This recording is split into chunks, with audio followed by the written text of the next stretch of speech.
Get started. Rick Green is driven over from Dripping Springs, about an hour and a half or so drive to be with us. He's got a flight to take in the morning. I really want you to pay attention, and we'll probably do some Q&A after this, so take your notes and ask some questions. I've really recommended you to him and him to you with the things that he has. I see it as a perfect connection. I mean, I really do. What we're doing, we need men like you to be leaders in our society. And you can't get there by hoping and a wishing. You got to have a strategy. You understand? You got to have a strategy, and that's what he has. And I'm so proud of what he's done, and I'm so excited to connect with him and start a relationship. So let's give a big hand clap today to Mr. Rick Green. Thank you, man. Appreciate it, brother. Thank you. Thank you, guys. Well, just to see if I'm even in the right room or not. Anybody in here care anything about making sure your kids live in freedom? All right. Anybody want your children and your grandchildren to enjoy the blessings of liberty? Anybody? All right.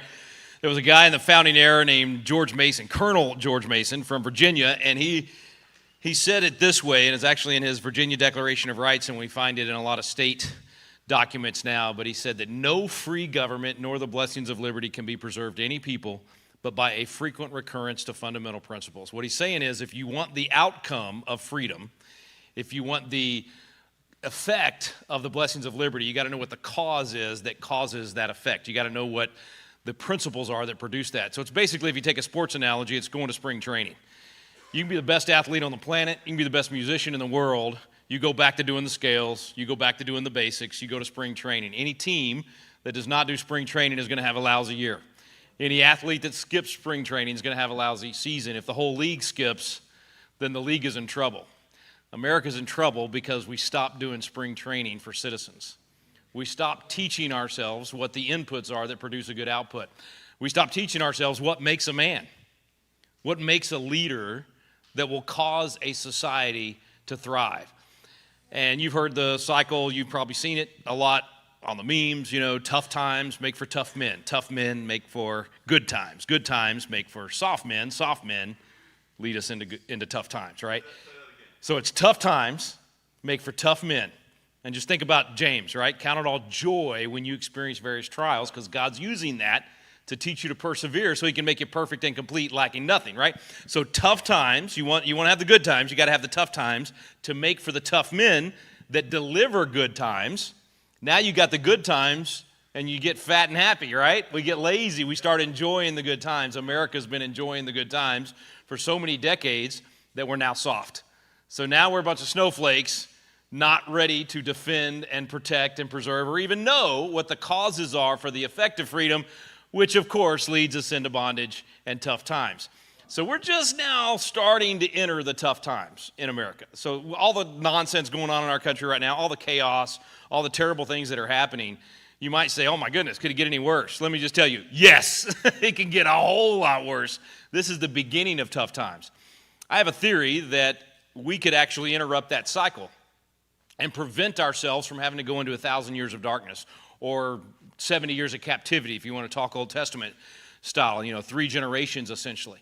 I think the founders gave us the tools that we need to be able to interrupt the cycle, but we, as the men, the leaders of our communities, we have to wake up and realize that these tough times are here. We have to experience enough pain to say, I'm done with this. I don't want my children and grandchildren to experience this. I'm going to do whatever it takes to invest in my culture and in my society and in my children and my grandchildren to make sure that they enjoy the benefits, the blessings of liberty, and that means I need to know the formula. So I think that's where we are. I think there's a wake-up happening right now. I think people are hungry. I think even this vision of doing ManHood University, I would say is probably a result of seeing the pain that has been caused by men not being men, by not being godly men, right? So we've seen the pain. We've watched the schools and the churches and the businesses and the things that have fallen apart because of a lack of leadership and a lack of backbone. And so we know the need is there. I just applaud you for investing into this time, investing into ManHood University,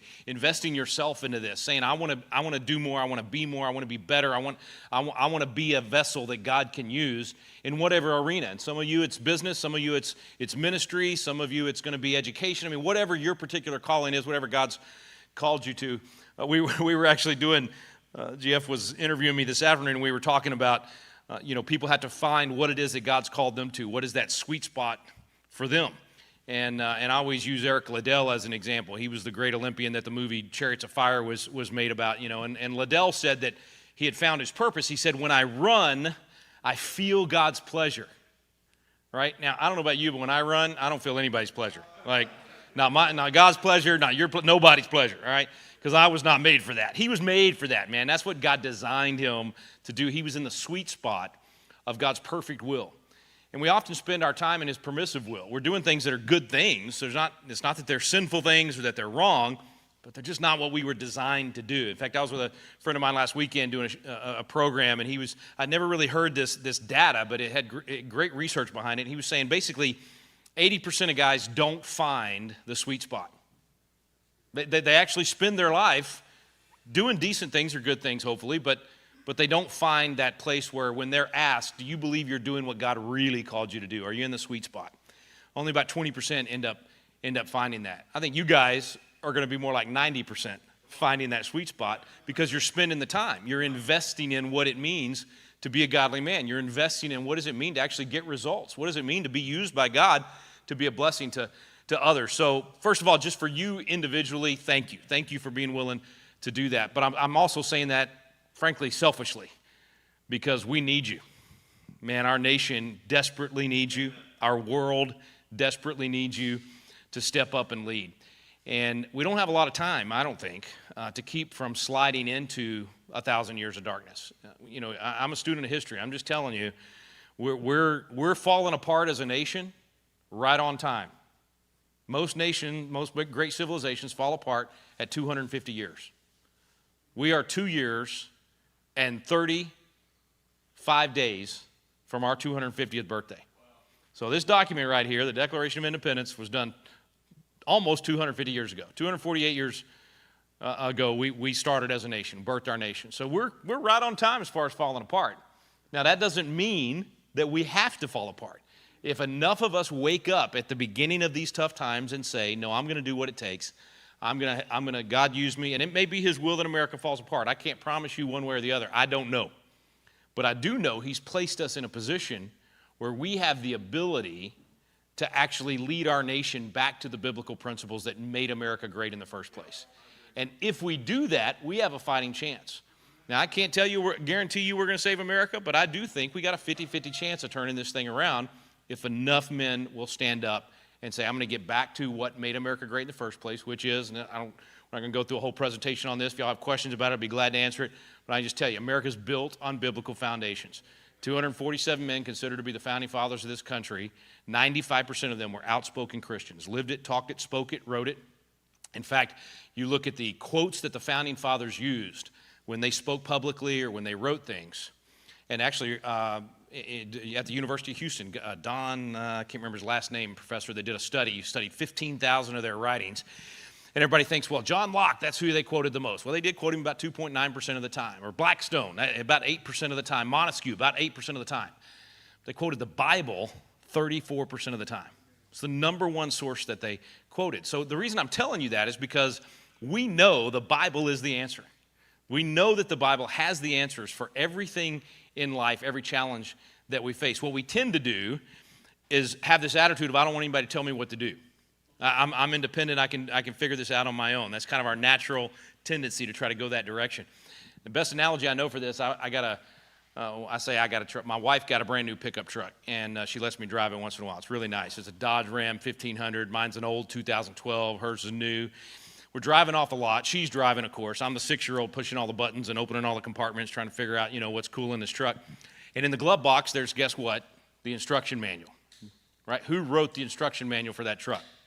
The creator of the truck, the manufacturer of that truck, the people that knew every wire, everything about that truck, and they gave me an instruction manual for how to get the most out of that truck, make it run the best, make it last the longest, be the best blessing possible to our family. But, being a red-blooded American, I rolled down the window, threw the manual out, and said, ain't nobody going to tell me how to take care of my truck.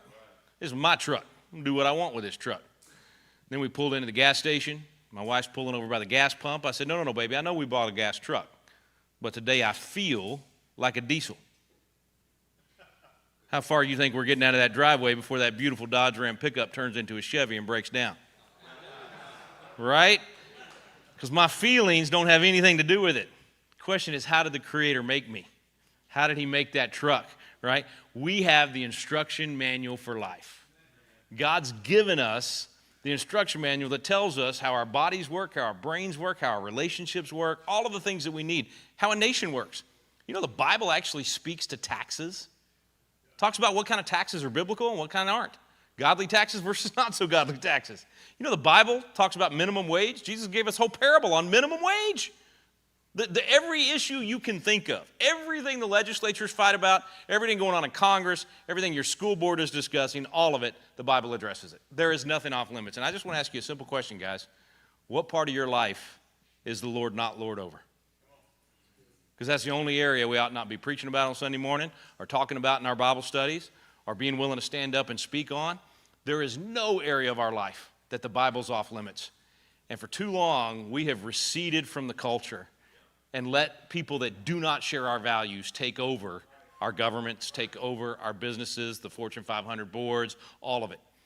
And unfortunately, you have, and when I use the word left, when I use the words like Marxism, I'm really talking about secular humanists. I'm talking about people that hate God, that do not want godly values, that do not want the Bible to have an influence on the culture. That crowd now owns every major institution in America. They're running our education system across the country. They're running our media, our journalism, our entertainment, every federal and state government agency. You name it, about half the pulpits in America. The left owns the American culture at this point. Aren't you glad you came tonight to get depressed? No, I'm not going to leave you there, I promise. That's where we are, and there's a reason, there's a cause for that effect. And the cause is the church receding. The cause is us not being salt and light. If the salt is not preserving the meat spoils. So the American culture is spoiling right now because the church has not been salt and light. But here's the good news.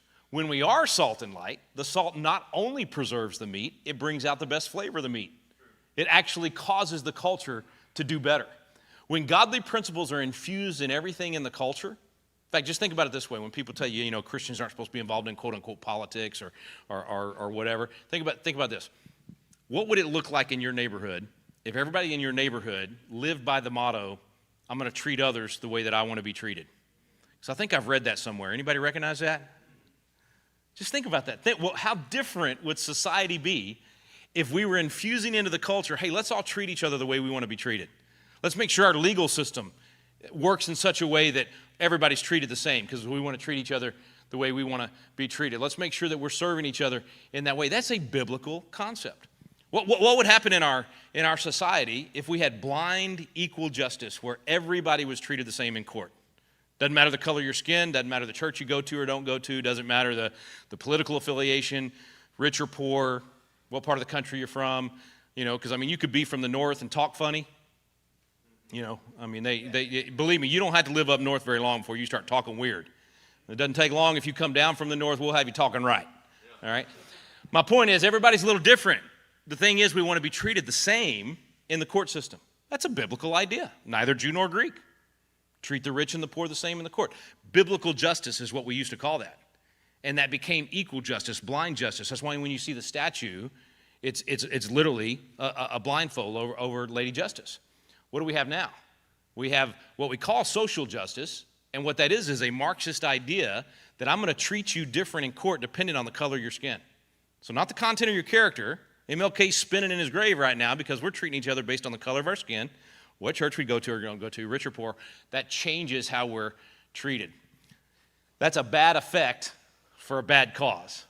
So if we start thinking about these things, we'll recognize it. You'll even just after tonight, us talking about this for a little bit, you're going to recognize these things in the next few weeks. You'll see a story and you'll go, oh, I know why that's happening. I recognize why that outcome is there because this input caused it. Now, I'm just a simple country boy from Dripping Springs, Texas, all right? I'm just telling you, if you change the inputs, you change the outputs. You put garbage in, you're going to get garbage out. You put good stuff in, you're going to get good stuff out. So for me, this whole thing started when I was 26 years old. I got elected to the legislature, didn't think I would run for office at that young of an age. Probably shouldn't have run at that young of an age, but I got elected to the Texas House, and I get there, and I'm just a young kid looking around. In fact, this guy, he sat me down when I first got there, and he said, Rick, I'm just telling you. He's another state rep, but he was a lot older than me. He said, you're going to look around. You're going to be here for the first 2 weeks, all this marble, all these nice built, rooms. You're going to say, how in the world did I get here? He said, after being around the rest of us for 2 weeks, you're going to say, how in the world did they get here? And that's a true story, and that really did happen. Anyway, I got there, and I was shocked at how few people actually had core convictions, actually believed in anything. It was all finger to the wind, what's popular at the time, what's polling well, instead of saying, hey, there's a plumb line. There are truths. In fact, when Jefferson gave us the Declaration of Independence, what did he actually say we're going to build the nation on? He said, we hold these truths to be self-evident, that all men are created equal, that they're endowed by their... No, it's Congress, right? Doesn't Congress give us all our rights? I mean, that's what we're told now. The government's somehow the source of our freedom. And that if you think that God gave you your rights, not government, why, you're a Christian nationalist now. They're going to make up all kinds of nasty things to call you because you think your freedom comes from God. That's what makes America different. Right there in the founding document, we hold these truths to be self-evident, that all men are created equal, that they're endowed by their Creator with certain unalienable rights, and among these are life, liberty, and the pursuit of happiness. And then here's the key. Here's why I think we can interrupt the cycle. That to secure these rights, governments are instituted among men, deriving their just powers from the consent of the governed. This system works or doesn't work depending on consent of the governed. We the people.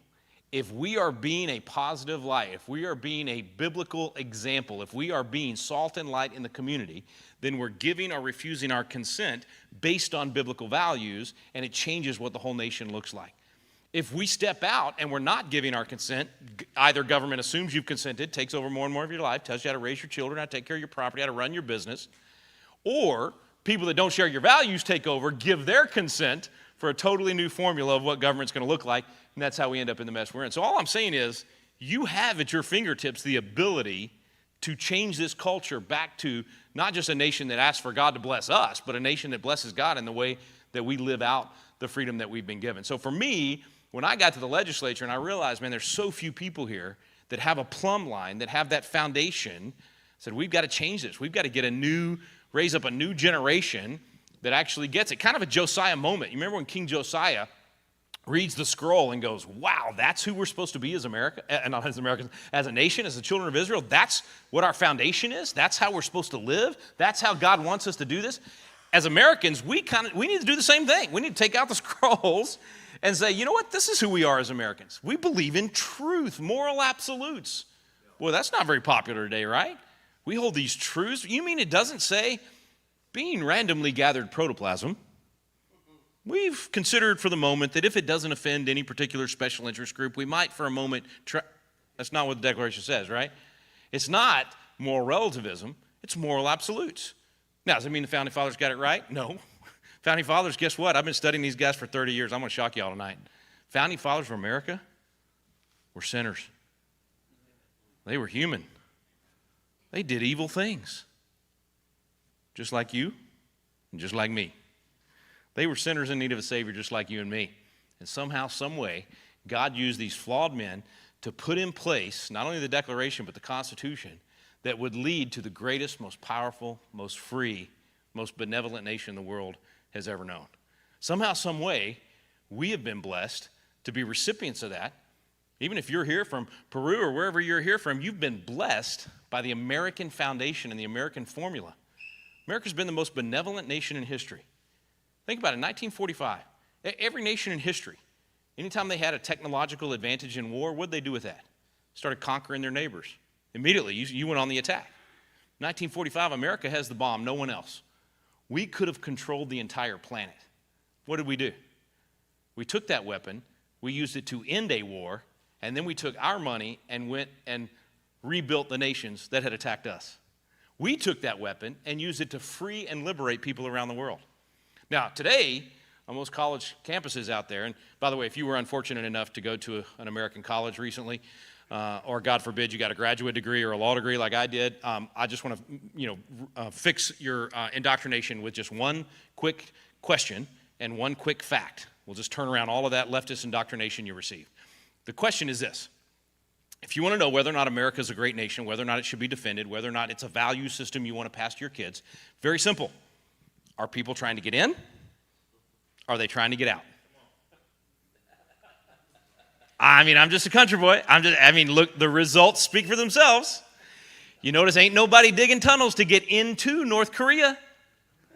Ain't nobody here ever heard of the North Korean dream, right? Nobody's pining for the Cuban dream. But there are people from all over the world saying, I want the American dream. Why? Why is that? Why is it that we have, in America, more immigrants than the second, third, fourth, and fifth nations combined? Why do we have more immigrants in America than the bottom 159 nations combined? Because the American dream works.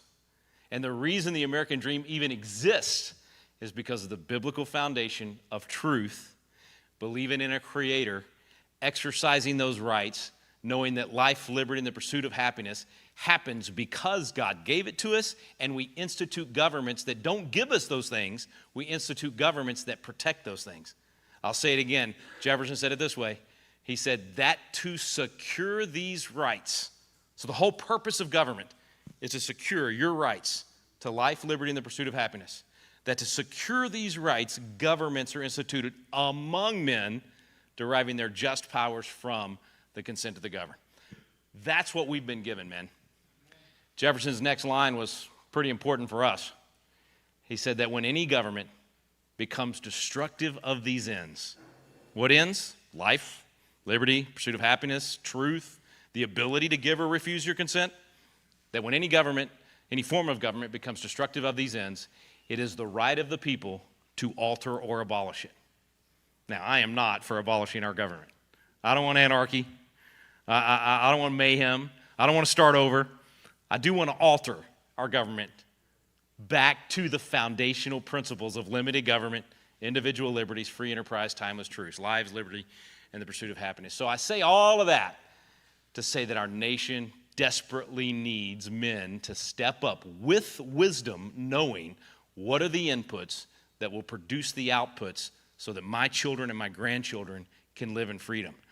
Now, I don't know what specifically that God's calling you to do or what the desire is that he's put in your heart. I think when the Bible says God's given us the desires, will give us the desires of our hearts, I don't think that means, hey, whatever you feel, whatever feels good, God's going to give it to you. I think it means he literally planted in you desires to do certain things. That's why when you do find that thing, when you run, you feel God's pleasure or whatever it is for you, that you feel it. You know you're in that sweet spot.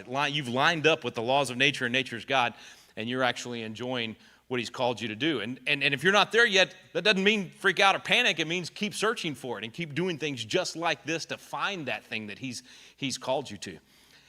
And when we do, as a nation, when we have enough of a remnant that raises up, everybody in our culture is going to benefit.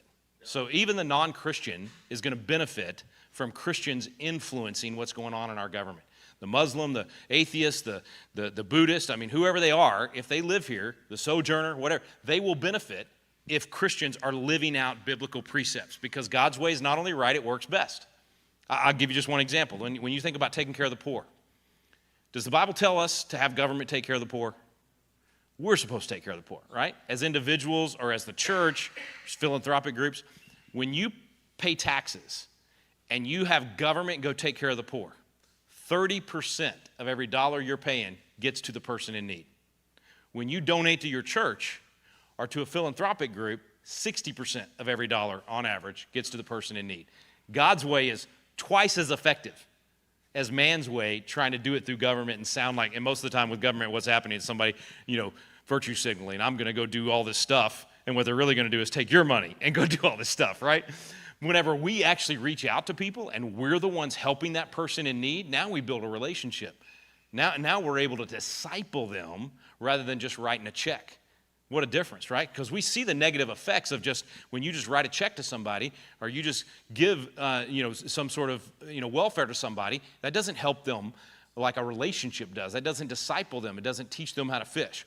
And so the whole idea is if we do it God's way, it works best and we get better results. So we have to know what that way is. We have to study what is truth and how does this work in a free society. So we do this course called Biblical Citizenship. And it's basically biblical citizenship in modern America. What it teaches is, what does the Bible say about how to treat your neighbor, because that's all politics is. How do you treat your neighbor? So what does the Bible say about how to be a good citizen, and how do you do that in America? How do you do that in a republic? We're not a democracy, by the way. If people tell you you're a threat to democracy, can I just tell you that's a good thing? You want to be a threat to democracy. The Founding Fathers said that democracy was mobocracy and one of the greatest of evils. Democracy ends in violence every time. We do not want to be a democracy. We are a constitutional republic for a reason. A constitutional republic works. It's even better than just a pure republic. If we were just a pure republic, we'd all get together and go, okay, we're going to elect you and you. Y'all go do the best you can with whatever happens. And then there's no limitation on what they do. They just go do whatever they think is best. A constitutional republic says, hey, we're going to elect you and you, and here's the things you're allowed to do, nothing more. You don't get to come home and tell us how to raise our children or what medical procedures or any of those things. The answer to the question, who decides, is specifically written in that Constitution. So it's very important to know that we don't live in Rome. So when we render unto Caesar what is Caesar's and unto God what is God's, that looks very different for us as Americans than it does for someone that's living in tyranny or living in a dictatorship. For us, it's actually a responsibility. It's very much like the parable of the talents. You've been given freedom. You've been given citizenship and the ability to direct what your community and your country looks like. Now, I'm going to step on your toes for a second, but I'm just telling you, if you're not taking that seriously, if you're not studying how to do Caesar well, then you are the wicked and slothful servant that has buried the talent, and you are letting freedom die on your watch. If you are studying how to do Caesar well, how do I be a good citizen? How do I help my neighbors to be good citizens? How do I train my children, my grandchildren to be good citizens? You're like the other two servants. You're the good and faithful servant that is multiplying the talent that God has given you. It's a lot easier to live in tyranny. It's a lot easier to live in slavery and just, somebody else will tell me what to do and take care of everything. You're a citizen that's in charge. You're the sovereign. You're actually the boss, which means we have to tell the public servants what to do. And if we haven't been in contact with them and we're not talking to them, I'll tell you what you ought to do. Go find out who your state representative is and call them and say, hey, man, ma'am, I got to apologize to you. I'm sorry, I have not been doing my job. I hadn't been checking in with you to let you know what I want you to do as my state representative. And I want to tell you, I'm sorry. I've really fallen down on my job. What can I do to serve you better as your boss? That's what you need to do with your city councilmen, your school board members. Go build a relationship with them and say, hey, I'm really sorry I kind of didn't do my job as the sovereign. What I figured out is that very few people will get involved in this arena, and that actually makes your ability to influence the situation way better because you get an outsized influence. If 9 out of 10 people are checking out and not involved, when you get involved, you get 10 times the influence, right? So God's given you that ability. He's given you that outlet. He's brought you into a fellowship of other men that are sharpening your countenance. Iron sharpening iron. Now, when you go back home, what are you going to do with it? How do you engage in your community as a leader to now be that salt and light and create an atmosphere where other men in your community want the same thing? How do you raise the banner so that they can rally? That's what I think the next level of this thing is going to be. So you come through ManHood University, you learn all these things, now you go home and multiply it in your particular community. Where we want to come alongside you and help as Patriot Academy is how to do the citizenship part of that. How do you lead in your community so that the citizens start doing their responsibility under our Constitution, start electing good people, maybe even run for office yourself. Maybe some of you guys, God's going to call you to go be that person on the school board. Maybe you're going to go speak at the school board and be like my friend John Amachuku, who's like, I'm a little guy. John's like, 6'6" and ripped, man. This guy is ripped. And he stands in front of these school boards. I might have even seen him on some of the social media. He went to Midland, and Midland had all these just pornographic, terrible stuff in their school. Midland, Texas, West Texas. He gets up in front of that school board, and he starts reading from one of these books. And it is just disgusting.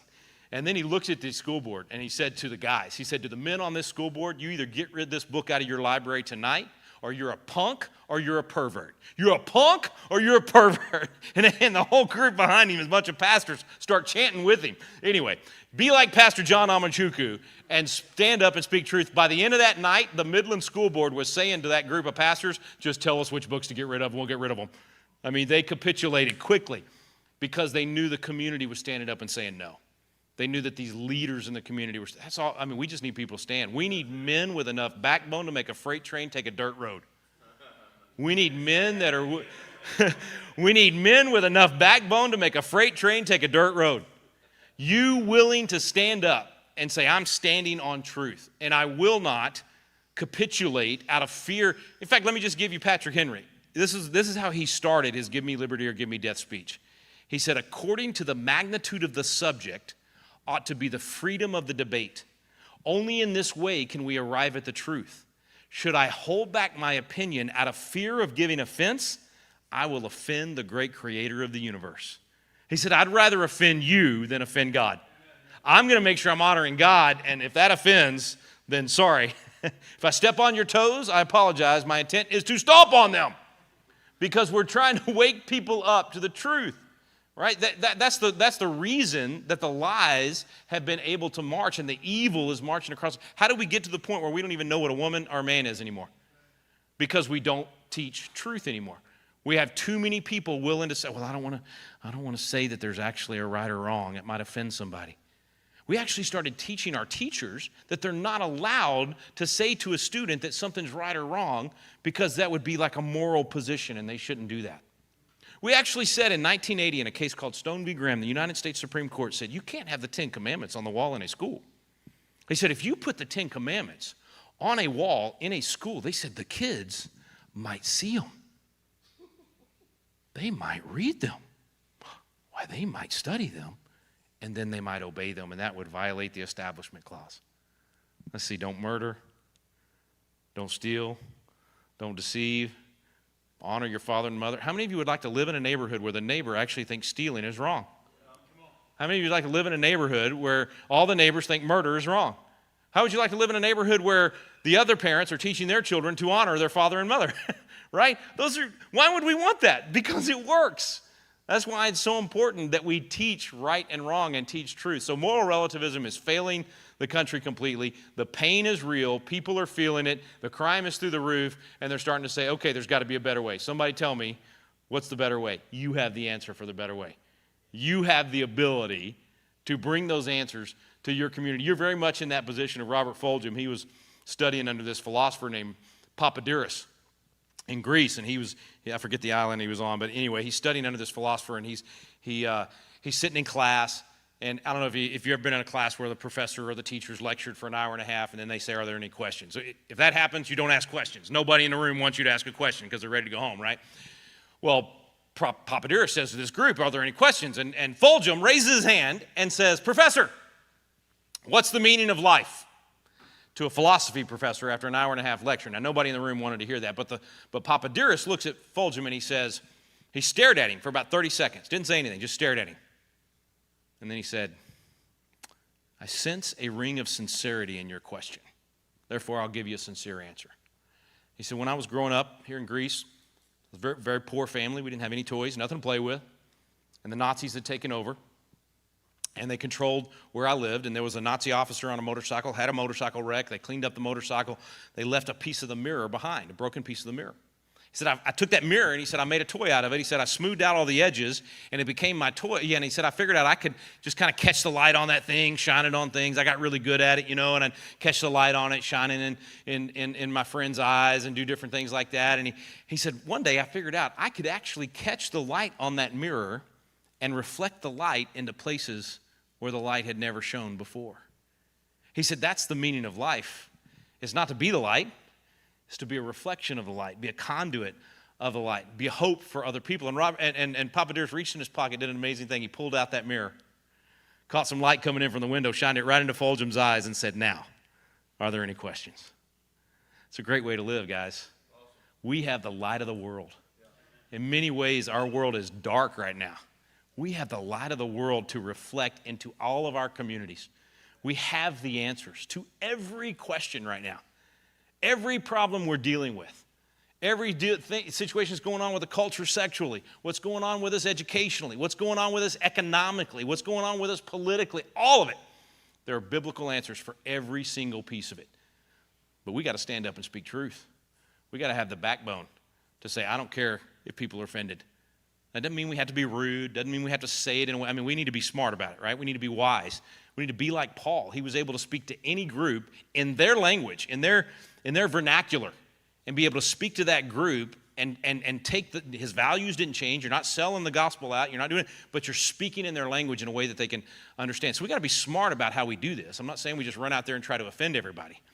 But I'm telling you, our culture right now is hungry for leadership. Hungry for leadership. Desperately crying out for it. Women right now are crying out for male leadership in our communities. So we have the answers. We got to take it and use it. I'm going to play this video for you just so you get an idea of what we're doing. And I just want to basically say to you, we'll come alongside you any way that we can. Wherever you are in the country of the world, you can use our materials for free. If you're in the United States, then use our Constitution classes at your church. Use our biblical citizenship class. It's unlike, I don't know about you, I slept through government in high school and college. History was boring to me, memorized dates and names, and now that's all I do. And it's because David Barton opened my eyes and let me see history through the eyes of the Founding Fathers. It totally changed my perspective on this. So my Constitution classes, I'm adamant about these things being entertaining, okay? They're not going to be boring. I promise you, they're the only Constitution classes on the planet in which you will not sleep.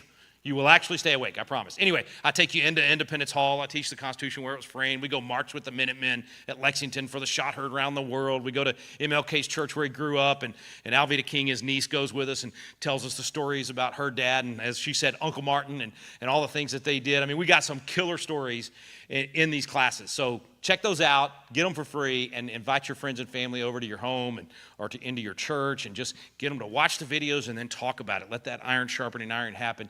Promise you, it will create a firestorm of passion, what we call little brush fires of liberty. And it may or may not be the thing that becomes what you're really passionate about, but at least you'll be able to do that duty part of being a good citizen, take care of that part, and then, whatever else God's called you to, great. But I'm just telling you, if you live in a free society, you don't get a pass on this. You are going to be held accountable for what you did with the freedom that you've been given. And so whether you've ever been involved in any of that kind of stuff before, I bet you're feeling a yearning right now because you see what's happening to the country. And you probably, like most people, going, I want to do something, but I don't know what to do. We know what to do. We've been doing it for 25 years. We're pretty good at it.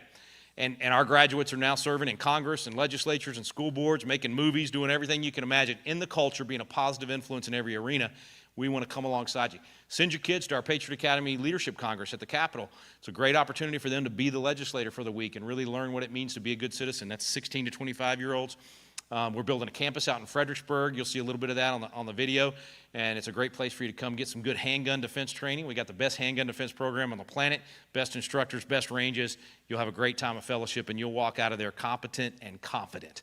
And believe me, I was the God and Guns guy in the legislature. I mean, I passed all the NRA's legislation. Charlton Heston did an ad for me. Okay, when Moses stumps for you, there's even though all of that, I didn't carry my firearm, because I wasn't trained, and I knew it deep down that I wouldn't be ready if the wolf came knocking at the door. 13 years ago, I went from being the fool in Proverbs 27:12 to being the wise person. And you remember it says, a wise person foresees danger and takes precaution. A simpleton or a fool walks blindly on and suffers the consequences. For 40 years of my life, I was the fool. Somebody took me to one of these trainings, and it radically changed my thinking. And I'm actually coming out with a book in a couple of months with one of my guys called The Biblical Right of Armed Self-Defense. So get ready for that one and then get your church to talk about it. Anyway, let's play this video. This is a little bit about Patriot Academy. Patriot Academy coaches are restoring liberty in communities across America. What is Patriot Academy? Well, in a nutshell, it's a movement to equip and inspire patriots all across this great nation to do their part and secure freedom for future generations. Within everything we do here at Patriot Academy, there's a theme. It's real simple. Duty is ours. Results are God's. Patriot Academy was founded over 20 years ago with our flagship program, the Leadership Congress. It's a one-of-a-kind opportunity for the next generation of leaders to be immersed in a leadership laboratory at the state capitol where they live. They will learn the legislative process, leadership skills, and the strategy and tactics to make effective change in the political arena. And no matter your age, experience, or background, our Constitution Coach program is for you. Whether you decide to lead a biblical citizenship class, Constitution Alive, or Kirk Cameron's American Campfire Revival, you and your friends and your family that you invite over, you're going to be equipped with knowledge and inspiration as you discover and discuss truth. truth with a biblical, historical, and constitutional perspective. In addition to these at-home or community classes, we encourage everyone to join us in person for our constitutional defense course, where you will learn how to defend yourself physically with a firearm, but also learn how to intellectually defend the Constitution. Like so many, you may be struggling with hope for America. Well, if history tells us anything, it's that God only needs a remnant that is willing to fight for a righteous cause. We here at Patriot Academy, we're fighting for the cause of freedom for our children and our children's children. We will not sit back and watch as cultural Marxism tries to destroy this nation from within. We're fighting back with a militia of the mind. We're learning and sharing the intellectual ammunition necessary to move the culture in the right direction. You are not alone. We now have over 12,000 Constitution coaches nationwide, and that number is growing every day as hundreds of thousands of people are educated through Patriot Academy. The principles of liberty are still alive and well, and they still work when they are championed. And you, my friend, yes, I mean you, have an important role to play in restoring biblical values and constitutional principles right there in your community. Join us at Patriot Academy, and together we'll fight to ensure that the torch of freedom is passed intact to the next generation. All right, real quick, before we go ahead and play that 49-second one, because I know everybody's thinking, okay, that all sounds great, but what about the guns? Hey, Patriots, it's time. It's time for you to take a constitutional defense of your family and freedom course with us on the Patriot Academy campus property. We're so excited. Finally going to be doing the courses right there on the campus. Go to the website today to find out more, patriotacademy.com, and come train with us. You know, we've been doing these courses for years, put thousands and thousands of people through the Constitutional Defense course. So check it out today at patriotacademy.com. Come get your training and join us at Patriot Academy. God gave you this right, gave you this self-defense concept, and government should not take it away.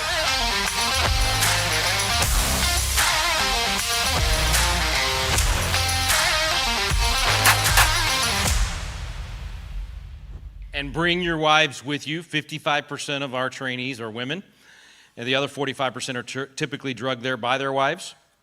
You know, because you all think you don't need it. So, I don't need it. I grew up on the ranch. Yeah, wait till the first day. Halfway through the first day, you'll be like, I'm so glad I came to this thing. As I said earlier, we'll open up to questions. As I said earlier, I don't know what God's called you to. It may be very different from what you've done up to this point. Sometimes that happens as things change in the culture and things change in our time. This is, I think, we're very much like John Peter Gabriel Muhlenberg when he stood up in Virginia there at the beginning of the Revolutionary War, and he was preaching his sermon out of Ecclesiastes. And he said, there's a time of peace and a time of war, and this is no longer a time of peace. It's a time of war. And he took off his clerical robes. He was in the full-dress military uniform of an officer in the Revolutionary Army. He actually went on to become one of only 13 guys to be major general, led the men out of his church, actually called for them to play the drums outside his church, and 300 guys from he pastored 2 churches joined up, and he led them into battle. He had a brother who was also a pastor who wrote him and said, you're not supposed to be doing this. You're a pastor. You're just supposed to be preaching the gospel. How many times we hear that? Just preach the gospel. Well, what's the gospel? Go and make disciples of all nations, teaching them. Anyway, that's a whole other topic. But my point is, his brother thought, no, you're not supposed to be doing this. He wrote him back and he said, hey, my liberty is as dear to me as it is to any man. I'm not going to sit still. Heaven forbid it. I'm going to go fight for my freedom and for my children's freedom. Well, his brother writes him, and they have this great debate and argument with all these letters. And his brother, Frederick Augustus, says, you Virginians are the problem. He said, up here in New York, we don't have any of these problems. It's these rabble-rousers you got down there, Patrick Henry and Jefferson and all those guys. Up here in New York, no problem. 2 months later, the British come into his hometown. They kick him out of his church and desecrate his church. And Frederick Augustus says, maybe baby brother had something right here. Frederick Augustus. Now, John Peter's the one that preached the sermon, marched into battle. Frederick Augustus gets so involved that when you go take a look at the Bill of Rights, the original 12 amendments, not 10, but 12 that were proposed by Congress and sent out to the states for ratification, only 10 got ratified. But the original 12 get sent out. There's 2 signatures. John Adams, because he was Vice President of the United States, therefore President of the Senate. And on the House side, the very first Speaker of the House under our Constitution was a pastor named Frederick Augustus Muhlenberg. His brother, John Peter, was also in Congress. So 2 of the 90 guys in Congress at the time that gave us the Bill of Rights, pastors. Don't forget the influence of pastors. Last thing I'll say, and then we'll do questions, all right? So again, you may not think you're called to this arena. Maybe it's not what you're supposed to do. James Armistead was one of those guys that didn't think this would be the arena that he would fight in or that he would be a part of. But Lafayette and Armistead cooked up a plan to fool the British. He convinced Armistead to become a spy. Now, Armistead gets into the British camp and he tells them, I'm a runaway slave. I hate those Americans. I want to help you defeat those Americans. And the British bought it. He starts getting all this great information, works his way up in the British camp, all the way to Cornwallis's camp. And he's getting all this information. He's sneaking out and giving it to Lafayette. Lafayette's giving it to Washington. Americans start winning battles. Well, then, as Americans start winning these battles, the British are going, man, you know, those Americans are getting smart. We need some spies. We need some spies that know what they're doing over there. Who do we know that could, hey, Armistead, you'd be great at this. You need to know I hate those Americans. No, you need to go spy. No, I hate those Americans. No, we need, all right, I guess I could do that for you. Now Armistead has free passage. They think he's going to spy for the British. He's getting the good information to the Americans. They cook up a disinformation campaign, go back and give that to the British. He sets up Yorktown. Black patriot by the name of James Armistead set up Yorktown. We win the war because of that guy. The best part of the whole thing was when he was in Cornwallis's camp. Cornwallis is still trying to figure out who the spy in the camp is. And Armistead thinks he's busted because Cornwallis says, everybody out, except Armistead. He's like, I'm busted. Everybody leaves. No kidding. Armistead stays, and Cornwallis says to Armistead, you're the only one I can trust. So I'm just telling you, you may not think you're designed or prepared for whatever's coming down the road that God's going to use you for. God will make a way. He will prepare those things. He's putting you in those positions of leadership. So anyway, let's open it up. Whatever you guys, do you have anything specific you want me to cover or any questions you guys have? Let's just, does anybody have any questions right offhand? Yeah, man.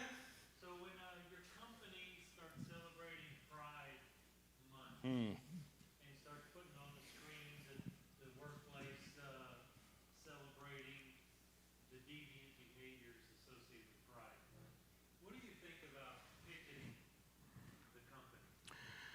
Well, there is definitely a place for that, but yeah. Oh, great idea. Yes. So the question is, if your company's doing the Pride Month thing, and they start celebrating deviancy, which is exactly what that's doing. It's no longer live and let live. It's you're going to celebrate my deviancy, right?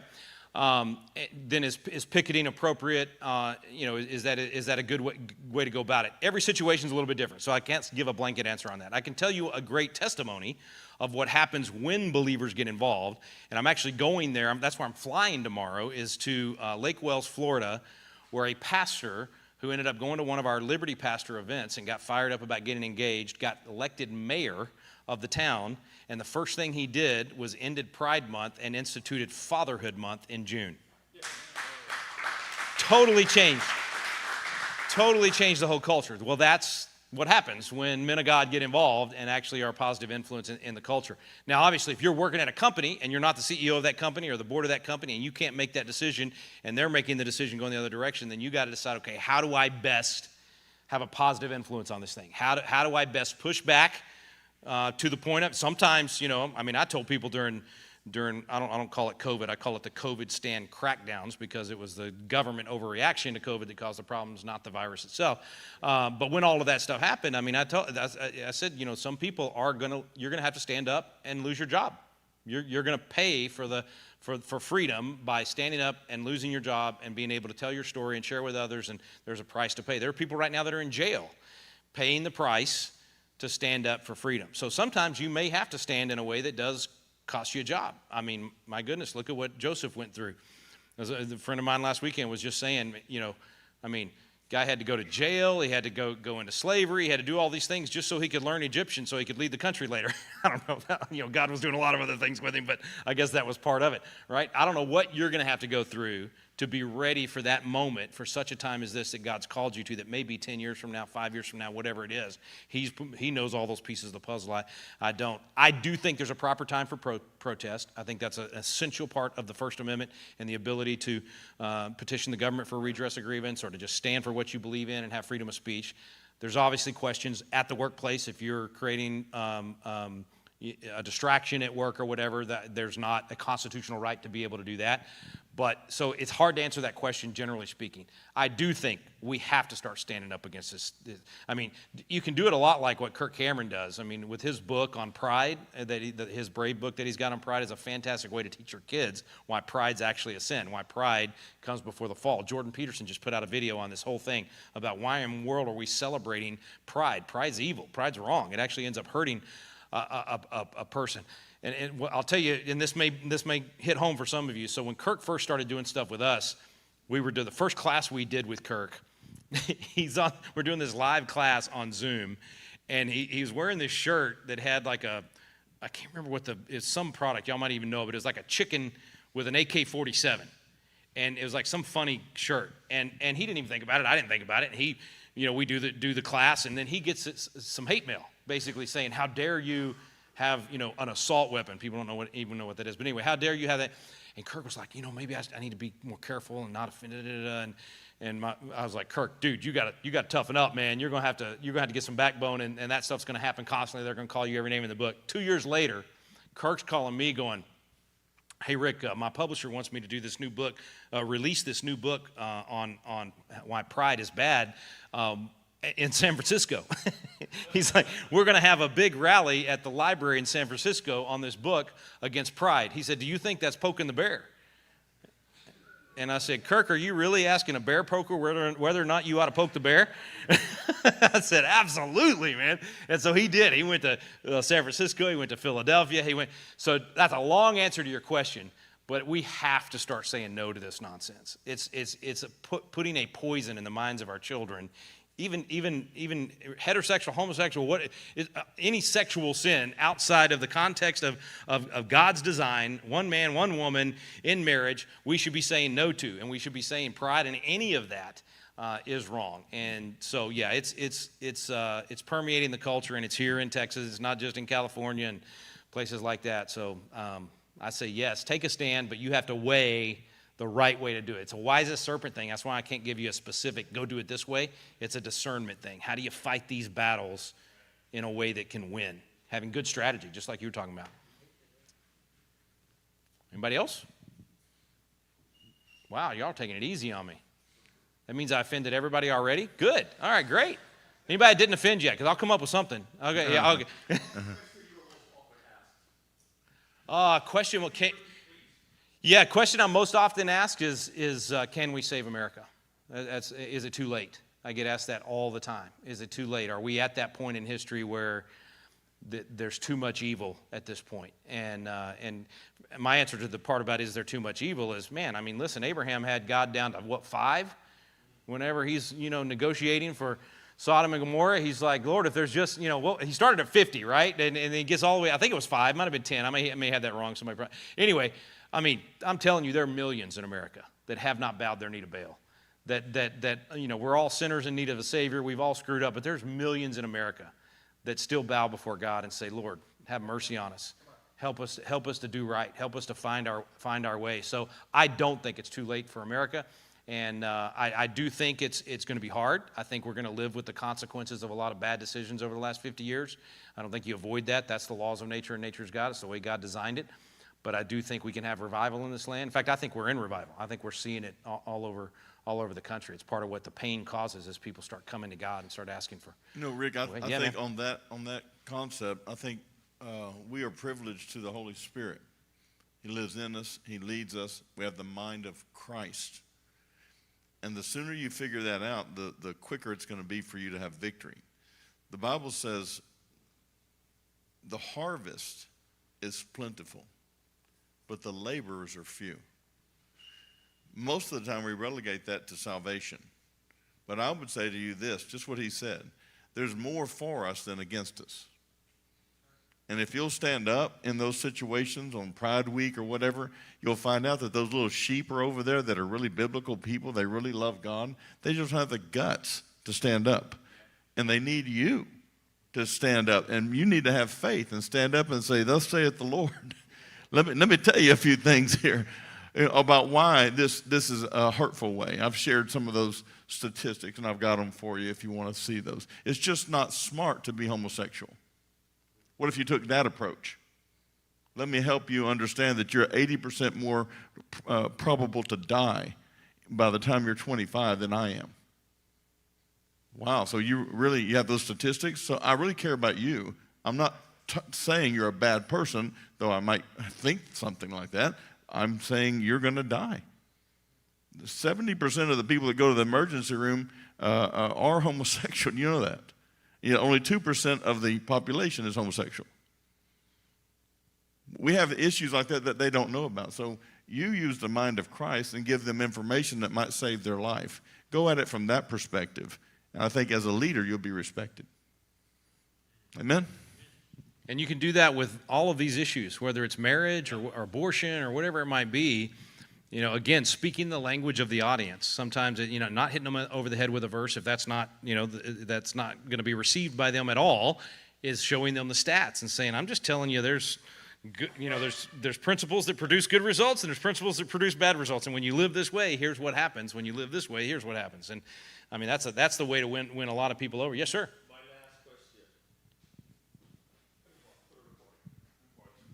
Uh-oh, a speaker wants the speaker. Uh-oh. My last question. We've all heard It's about... like giving a politician the mic. No. I'm going to say it. We've all heard about separation of church and state. Yeah. We also hear, Christians shouldn't be involved in politics. Your response to that? Yeah, man, critical. That's actually the second most often question that I'm asked. What about separation of church and state? Well, the first thing I have to ask you is, show me in the Constitution where separation of church and state is. Yeah. It's not there. That's right. You're not going to find it. Now, where does it come from? It's a letter of Thomas Jefferson that he wrote to the Danbury Baptist Association. Man, this is an informed group right here. He wrote it to the Danbury Baptist Association on January 1st, 1802. Now, when he wrote that letter, he was responding to their request of him, concerned that freedom of religion in the First Amendment, which the First Amendment actually says Congress shall make no law respecting an establishment of religion or prohibiting the free exercise thereof. And so they said, well, the problem with this being in the Constitution is we're afraid somebody may misinterpret it someday and use it to take away our right to a freedom of religion. And that's when Jefferson said, no, that won't happen because there's a wall of separation of church and state. It keeps the state from getting involved in the church. It doesn't keep the church or people of faith from being involved in the state. Here's an interesting fact. Again, you got to look at results. The next day, Jefferson went to church at the United States Capitol on federal property where he had started church services. Now, the Capitol, federal property, was one of the largest church buildings in America. 2,000 people began gathering there by the time, not at the time Jefferson went, it was a few hundred at the time, but he went to see his friend, Pastor John Leland from Virginia, attended church on federal property. Now, today, that would be a violation of separation of church and state, right? If it meant anything that Jefferson had actually intended.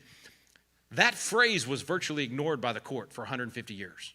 When you find the court quoting from the letter of Jefferson, even in the handful of cases where they do, they quote the whole letter to argue for freedom of religion until 1947.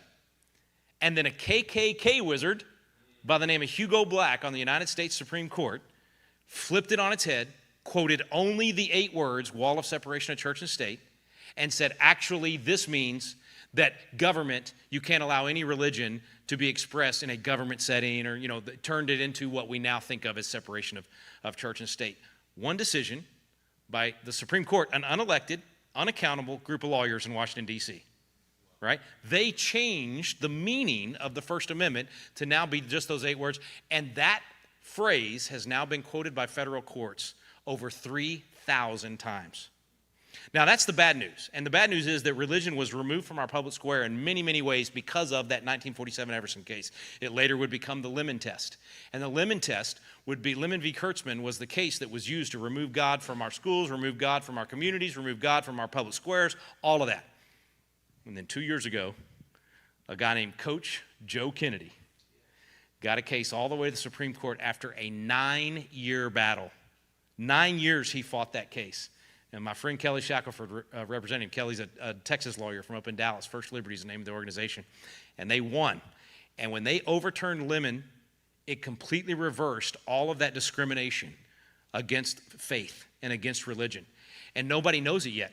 So we're on a mission. In fact, I'm next week, we're filming with Kelly to add that to our biblical citizenship class, because one of our 8 weeks in biblical citizenship is all about religious liberty. But the Kennedy case changed so much that we're having to update our course and say, you are more free. You have more religious liberty in America right now than at any time in my lifetime. But we don't know it. And if we don't know it, we don't use it. And so anyway, Kelly's on a mission to educate people of faith. We're going to retry all of those cases that we lost over that 50 years because of separation of church and state. And then to Christians themselves. Should Christians be involved in politics? Again, what part of your life is the Lord not Lord over? There was a guy in the Second Great Awakening named Charles Finney. And Finney said the church must take right ground in regard to politics. Politics are part of a religion in a country such as this, and Christians must do their duty to their country as unto God. Now, he said, God will bless or curse this nation according to the course Christians take in politics. Here's what he's saying. He's saying, in a country such as this, which is what we were saying earlier, in a constitutional republic, you are Caesar. And so as a person of faith, you do politics just like you do everything else in life as unto God. Everything we do the best that we can as unto God, not unto men. Colossians 3:23, right? So when we're doing that, when we're living out our faith, when it's influencing everything that we do, including our politics, that's just part of a religion in a country such as this. Finney was right. And we've separated this thing to the point, I bet nobody in here has driven away from the church and said, oh man, what a great sermon. That was such a good sermon on how to be a good father, be a good husband, how to be a good mom, be a good wife. I wish we could use it at home, but there's a separation of home and church. Anybody in here ever driven away from church saying that? No, of course. You've never driven away from church going, man, what a great sermon on how to be a good employee, good work ethic, be a good employer, create an environment that honors the Lord. Wish we could use it tomorrow at work, but separation of work and church. The concept of separating anything from church is saying that we're saying that God's laws, the laws of nature, nature's God, and the Bible does not apply to something, that some area of our life we're supposed to keep over here in a box. Man, there's no secular spiritual split. What's Psalms 24:1 say? The earth is the Lord's and the fullness thereof. Country boy interpretation.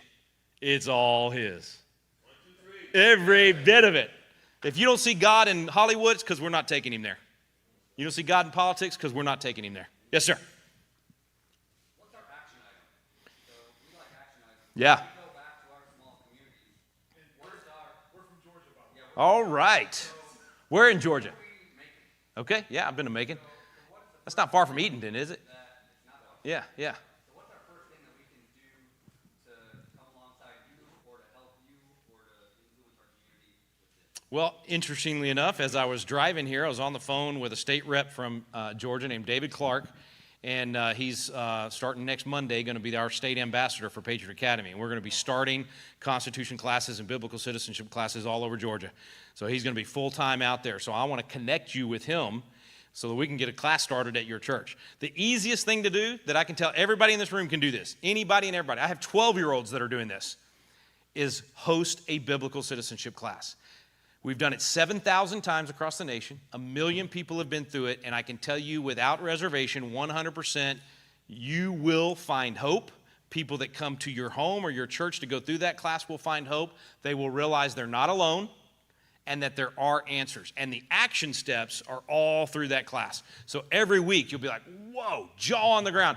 I mean, you're going to be shocked. In week 2, when we do Tim Barton does a response to the 1619 project, I don't know about you, I thought, and this is basically what we teach in America, America was the last one drug across the finish line kicking and screaming to get rid of slavery. And in fact, we had a United States Ivy League educated senator stand on the floor of the United States Senate and say that America invented slavery. Now that dude had the worst Sunday school teacher in history.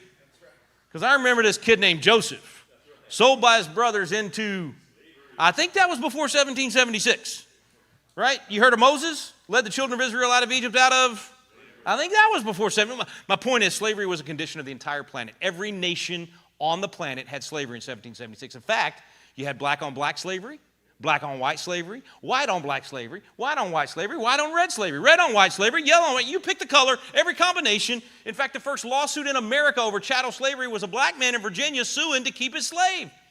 So it's a condition of the heart. It's the sin of the heart. And here's what will shock you. America was the first nation on the planet to ban the slave trade. We beat England by 3 weeks. We were the 4th nation on the planet to ban slavery completely after fighting a war and having 600,000 casualties. Now, if that shocks you, it's because we've been lied to. And the worst part of it, and this is what really gets in my, just really gets under my skin, is that when you tell every little black boy and black girl they have no ownership in the American dream, you are lying to them. There are black patriots in the founding era. Crispus Attucks was the first actually the first patriot to die for the cause. The war began with him at the Boston Massacre. And then you go to who I was just talking about, James Armistead, and there's a whole lot of other ones in between. But the war began with the death of a black patriot and ended with the heroism of a black patriot. And yet we're going to tell these kids they have no ownership in the American dream. We're going to teach our children to hate each other based on the color of their skin, to hate their nation. We're the only nation I know of that has taught a generation now to hate their own nation. It's unbelievable. And so anyway, you're going to be shocked every week. That's just a little taste of some of the stuff that you're going to get all throughout those 8 weeks. And what happens is everybody leaves going, man, I want more, I want more, I want to learn more. And then that's why those classes have grown. And out of those classes, because what happens, the magic happens when the video's over. Each week the video's about an hour, hour and 10 minutes. When that video stops and you're sitting around the living room or you're sitting in a room like this and you start talking about what you just learned, first of all, people are angry. They're like, I was lied to. I never heard this or I never heard that. Separation Church and State gets them riled up in week 7, the 1619 Project in week 2. I mean, every week it's like, I've been lied to. And then it motivates them to say, I want to take this truth and share it with others. And so that's an easy one right off the bat. Everybody in here can do that. And even if only one person comes to your class. In fact, I had a guy in Nebraska call, and he's like, man, I only had one person sign up for my class. Should I do it? And we were like, hey, man, small beginnings. We don't frown on that. Absolutely do the class. One guy comes to his class. That guy then, right after the class is over, gets a call from the governor and gets appointed to the State Board of Education. He ends up getting 2 other people who went through other ones of our classes in other parts of the state to run for the State Board of Education. They win. We've got 3 members of the State Board of Education in Nebraska that are Constitution graduates from Patriot Academy, and a 4th one just won the primary and will be in office in January. We're going to have a majority of the State Board of Education in Nebraska that have been taught these things, this biblical worldview. So all I'm saying is, if you have 2 people that come take your class, you just tripled yourself, right? And that's the way we got to think about this. Force multipliers. We each have to be force multipliers. Yes, sir. Sorry, I didn't mean to go that long on your answer. Rick, that's just one thing. Let me say this before we get you going too long. He's like, man, you done got wound up. We're not getting out of You here. are wound up, and I like that. I think that, Robert, you can tell him this. When we first started thinking about Manhood University, one of the biggest teaching zones that we thought about was what? Raising up leaders and teaching this. Teaching exactly what we're hearing, but we did. Yeah. But we didn't know each other. We didn't have an answer. So really, we just went out by faith. And we taught what we knew until God supplied that. You were just talking about how do we get in Georgia. You didn't know he just talked to a guy. I mean, if you don't see. I'm not getting that's not an exaggeration. I was on the way here. A lot of times we can't believe something because we don't think highly enough of ourselves that God would use us. And so we think someone else is going to do it. But you're not here. You didn't pay the money to come in this class. You didn't pay the time to get here for 4 different quadrants. You're here because God put you here. It's what it feels like. This is what it feels like. And having a man like this come in, we just met each other 2 weeks ago. Yeah. But God's putting it together. And you can't waste the momentum is what I'm saying. You know, Robert, you and Jose, y'all have been with me for 20-something years. When the wave is there, you got to ride the wave. That's a huge lesson tonight. And I just want to ask you one more question, just a short answer, but I want from your heart. And I know there's other guys got hands up, but we'll do this all night long. You understand? And I want to bring you back, and I want to do that. I know Robert's probably thinking about what we can do at the church already, because you're obviously a man that's called on this type of a mission. Every man that's in here is called to something. Amen. That's why you're here. You had an idea, but you needed it fleshed out. So I want to ask this question, just one question. The Bible teaches us in Luke 16, be faithful in that which is another man's, and you will qualify yourself to have that which is your own. You were asked a question over there, what can we do to help people know what you know? Same thing you ask about ManHood University, and what can we do? You're doing it right now by being exposed to what Rick is doing. He's the real deal. I believe this is the real deal. You're sitting in it. Somebody built this building for you to come. People are putting action to their feet. You understand? They're making it happen. That's how you know somebody's serious. I want to ask Rick this. As a man, how old are you, Rick? 53. As a 53-year-old man, you've been doing this for at least 20 years. Yeah. So for the guys sitting here today looking at you and going, wow, he's got a giant-sized vision God's given him. Or this ManHood U is a giant-sized vision. I'm just a part of it. How did you choose to jump off the cliff into your calling as a man, and now that it's beginning to flourish, you're beginning to see it come to pass? What could you encourage each man here with tonight? What does that feel like to be called, to have nothing, and then start with nothing, and now 20 years later, see the growth of it? Does that make sense? Yeah, it does. It's funny you say jump off the cliff, because my youngest son, who's 21, just jumped off of Hell's Gate this week because I jumped off of Hell's Gate 30 years ago. So with the bad things we do, our kids follow as well, not just the good stuff. Anyway, I